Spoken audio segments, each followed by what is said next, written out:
Fl-Università ta' Malta l-istudenti jidhru interessati ferm dwar il-proposta tal-kap tal-Partit Nazzjonalista biex l-istipendji jiżdiedu b'25%.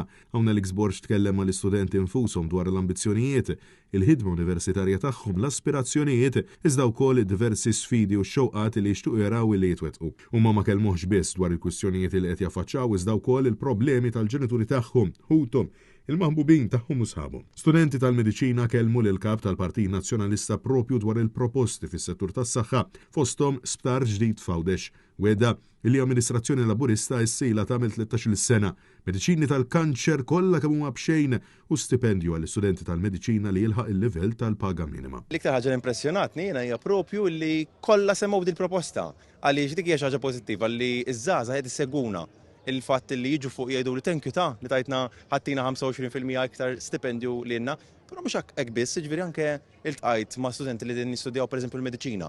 U l-istess, jiġifieri qed isegwu l-proposti li ħriġna rigward is-saħħa. Dik hija xi ħaġa importanti għalija il-fatt li ż-żgħażagħ qed jengeġjaw, qed jiffollowjaw, għalija dik hija diġà hija suċċess. Diversi żgħażagħ uraw sentiment u qawwi ta' nifs ġdid sabiex jaraw u jgħixu f'Malta li jixtiequ, pajjiż li jagħtihom is-serħan il-moħħ, ambjent li jixraqilhom inqas traffiku u aktar mobilità, aktar attenzjoni fuq is-saħħa mentali u sussekwentament inqas ansjetà. Paġna ġdida li toffri tama u kuraġġ. Il-feeling tħossu u l-fatt li llum hemm kap żagħżugħ fih dan il-Partit Nazzjonalista tihom iktar kuraġġ li jagħtu tama l wieħed minnhom għaliex jielħaq mill-aħħar jiena żagħżugħ bħalhom, għaddejt mill-isfidi tagħhom, għaddejt mill-istess affarijiet tagħhom.